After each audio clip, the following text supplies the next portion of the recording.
Hello everyone, this is Shabina Chaudhary and welcome to NPS brainstorming.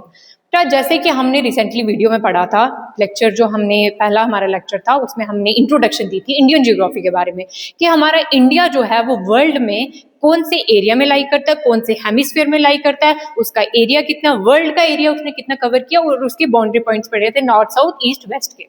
तो next जो video अब हम स्टार्ट करेंगे वो है फिजियोग्राफी। फिजियोग्राफी, इंडिया की फिजियोग्राफी पढ़ने से पहले सबसे हमें पहले पता होना चाहिए कि फिजियोग्राफी होता क्या है। बेटा फिजियोग्राफी जो है ना वो एक अनदर टर्म है फिजिकल जियोग्राफी की, ये एक ब्रांच है फिजिकल जियोग्राफी की। अब ये फिजियोग्राफी है क्या, फिजिकल जियोग्राफी है क्या? बेटा फिजिकल जियोग्राफी और फिजियोग्राफी का मतलब ये है कि फिजिकल फीचर्स मीन्स के हमारी जो अर्थ है वो कैसे बनी है, उसके अंदर क्या क्या चीज पाई जाती है, उसकी फॉर्मेशन कैसे हुई, कितने प्रोसेसेस हुए। इसी तरीके से फिजियोग्राफी ऑफ इंडिया के बारे में पढ़ने के लिए हमें सबसे पहले पता होना चाहिए कि हमारे इंडिया के अंदर जो भी फिजिकल फीचर्स हैं, माउंटेन्स हैं, ओशंस हैं, लेक्स हैं, फॉरेस्ट हैं, ये सब चीजें, इनकी फॉर्मेशन कैसे हुई। तो Physiography is the branch of physical geography that studies the physical feature of the earth's surface and the processes that form them. Means के फिजियोग्राफी वो ब्रांच है फिजिकल ज्योग्राफी की जिसमें हमें पता चलता है हमारी अर्थ सरफेस के फीचर्स, मीन्स के कैसे वो उसकी फॉर्मेशन कैसे हुई, कैसे वो बनी और कौन से प्रोसेसेस थे, किन प्रोसेसेस की वजह से हमारी जो अर्थ सरफेस बनी। इसी तरीके से वही प्रोसेसेस कौन से थे जिनकी वजह से हमारा जो इंडिया है, इंडिया के अंदर जो फिजिकल फीचर्स डाइवर्सिटी है, आप देख लो डेजर्ट से, आइलैंड से, हमारे माउंटेन, हिमालय से, प्लेन से, ये सारी चीजों का फॉर्मेशन कैसा हो वो हम पढ़ेंगे फिजियोग्राफी से। अब जो नेक्स्ट सिंपल वर्ड्स में कहा जाए तो physiography means the study of landforms. Landforms means एक जो डेजर्ट है वो कैसे बना, एक जो आपका हिल्स कैसे बने, माउंटेन्स कैसे बने, यही है फिजियोग्राफी। तो हम मैप से जानेंगे कि बेटा ये फिजियोग्राफी है क्या। सबसे पहले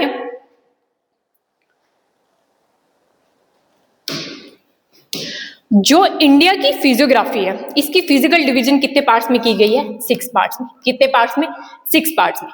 पहला है हमारा हिमालयस, दूसरा है नॉर्दर्न प्लेन्स, तीसरा है ग्रेट इंडियन डेजर्ट जिसको थार डेजर्ट बोला जाता है, फोर्थ है पेनिनसुलर प्लेटू जिसमें हमारा जो आपको पता है फेमस डेक्कन प्लेटू, ये यहाँ से बहुत सारे रिसोर्सेज मिलते हैं, हम आगे बताएंगे। कोस्टल प्लेन्स और आइलैंड्स, इन सब को समझने के लिए सबसे पहले हमें विजन बनाना है, इमेजिन करना है। बेटा जब तक आप इमेजिन नहीं करोगे तब तक आपको समझ नहीं आएगा कहाँ पे नॉर्दर्न प्लेन से, कहाँ पे हिमालय है, कहाँ पे कोस्टल प्लेन से, कहाँ पे डेजर्ट है। सबसे आपको पहले विजुअलाइजेशन करनी है कि हम कौन से एरिया में रह रहे हैं और साउथ में क्या हो रहा है, ईस्ट में क्या है और वेस्ट में क्या है। ये सारी चीजें जो है ना सबसे पहले इसको विजुअलाइज करो। जब तक आप चीजों को विजुअलाइज नहीं करोगे तब तक आप इसको अपनी लॉन्ग टर्म मेमोरी में नहीं रख पाएंगे। तो विजुअलाइजेशन के लिए सबसे पहले हमें मैप की जरूरत पड़ेगी कि हमारा इंडिया कैसा दिखता है और कहाँ कहाँ ये 6 डिवीजन जो Himalaya, plains, desert, peninsular plateau, coastal plains और आइलैंड्स हैं कहाँ।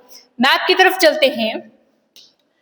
तो बेटा सबसे पहले ये आ गया हमारा मैप, ये आ गया हमारे फिजिकल डिवीजन मैप की। मैंने बताया कि हमारा जो फिजिकल डिवीजन है वो 6 पार्ट्स में। सबसे पहले आ गया हमारे हिमालयस, द हिमालयस। बेटा ये नॉर्थर्न रीजन में, ये आपके हिमालयस है, मीन्स के ये आपके हिमालयस, इनकी जो लेंथ है वो पूरी 2400 किलोमीटर है। कितनी है? 2400 किलोमीटर। यहां से आपको एक चीज दिखाई दे रही होगी कि जो इनकी विड्थ है यहां पर ज्यादा है, यहां जाते जाते कम होगी। मीन्स कि ये स्ट्रेच करते हैं हमारे इंडस रिवर, जो इंडस रिवर जम्मू कश्मीर में, यहां से ब्रह्मपुत्र रिवर, इंडस रिवर से लेके ब्रह्मपुत्र रिवर तक इसका स्ट्रेच है। अगर मान लें कि कौन से एरिया से, मीन्स कि इंडिया के जम्मू कश्मीर से लेके इंडिया के अरुणाचल प्रदेश तक हिमालयस पाए जाते हैं। अब समझ में आया कि हमारी हिमालयस कौन सी रेंज में पाए जाते हैं। हम जो है विद एक्सप्लेनेशन नेक्स्ट में बताएंगे। आज हम इंट्रोडक्शन दे रहे हैं फिजिकल डिवीजन की। ये रहे हमारे हिमालयस। अब बेटा हिमालयस जो है ना ये यंग फोल्ड माउंटेन्स है। सबसे खास बात आपको पता है जो हिमालयस है वो हमारे नेचुरल प्रोटेक्टर है। कैसे नेचुरल प्रोटेक्टर है? यहाँ बड़े बड़े पहाड़, बड़े बड़े हिल्स, पीक्स, इंडिया क्या वर्ल्ड की सबसे हाईएस्ट पीक्स भी जो हैं वो हमारे हिमालयस में पाई जाती है। बेटा इनसे हमें ये नेचुरल प्रोटेक्टर इसलिए हैं, इनको नेचुरल प्रोटेक्टर इसलिए कहा जाता है, जितना भी एक्सट्रीम क्लाइमेट है उसको अंदर की तरफ आने से रोकता है। हालांकि पॉलिटिकल डिवीजन में भी इसका एक जो है ना, पॉलिटिक्स में वो क्या है, जितने भी वॉर्स वगैरह या कोई और हार्श कंडीशंस वो हमारे इंडिया की तरफ आने नहीं देता। हिमालय हमारे इसीलिए कहा जाता है, हिमालय जो है हमारे नेचुरल प्रोटेक्टर है। अब दूसरे पे आते हैं, क्या हमारे नॉर्दर्न प्लेन्स, हमारे नॉर्दर्न प्लेन्स, ठीक है। हिमालय आपको बता दिया मैंने, इंदस से लेके ब्रह्मपुत्र तक। अब नॉर्दर्न प्लेन्स, बेटे ये नॉर्दर्न प्लेन्स कैसे बने? जितने भी हिमालयन रिवर्स हैं, इंदस, ब्रह्मपुत्र, गंगा, जितने भी हमारे हिमालयन रिवर्स हैं, जितने भी ये सेडिमेंट्स लाते हैं, जब ये बह के आते हैं अपने साथ सेडिमेंट्स लाते हैं और वो सेडिमेंट्स लाके यहाँ पे डिपॉजिट कर देते हैं। इन्हीं डिपोजिशन की वजह से, इन्हीं डिपॉजिट्स की वजह से ये प्लेन्स बने। बेटा इन प्लेन्स को कहा जाता है फूड बाउल ऑफ इंडिया। क्यों कहा जाता है फूड बाउल ऑफ इंडिया? क्योंकि सबसे ज्यादा फर्टाइल लैंड अगर है तो वो हमारे नॉर्दर्न प्लेन्स में है। फर्टाइल लैंड अगर इंडिया की बात की जाए तो सबसे फर्टाइल लैंड जो है वो है नॉर्दर्न प्लेन्स में, और एग्रीकल्चर भी यहाँ से ज्यादा, एग्रीकल्चरल एक्टिविटीज जितनी भी हैं वो नॉर्दर्न प्लेन्स में की जाती है। इसीलिए इसको फूड बाउल ऑफ इंडिया कहा जाता है हिमालयाज के बाद। और इनके मैंने कहा फॉर्मेशन कैसे होती है, जितने भी डेपोजिशन हिमालयन रिवर के डेपोजिशन की वजह से जो है नॉर्दर्न प्लेन्स की फॉर्मेशन होती है। उसके बाद थर्ड आ गया हमारा डेक्कन प्लेटू, इसको बोलते हैं पेनिनसुलर प्लेटू जो है हमारे।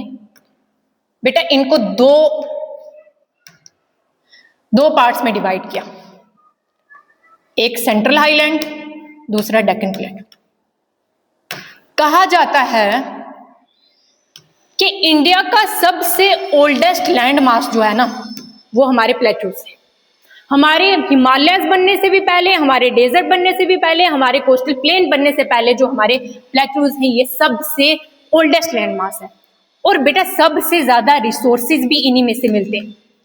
आप देख लो साउथ वाली तरफ आप चले जाओ, आपको गोल्ड, सिल्वर, मेटल्स, जितनी भी सारी चीजें, एल्यूमिनियम, सारी चीजें, जितने भी रिसोर्सेज में एक्सपेंसिव रिसोर्सेज जो हैं वो आपको प्लेटूज से मिलेंगे।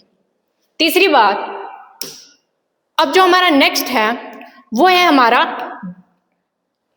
The great Indian desert, that is Thar desert. कौन सा है? थार डेजर्ट।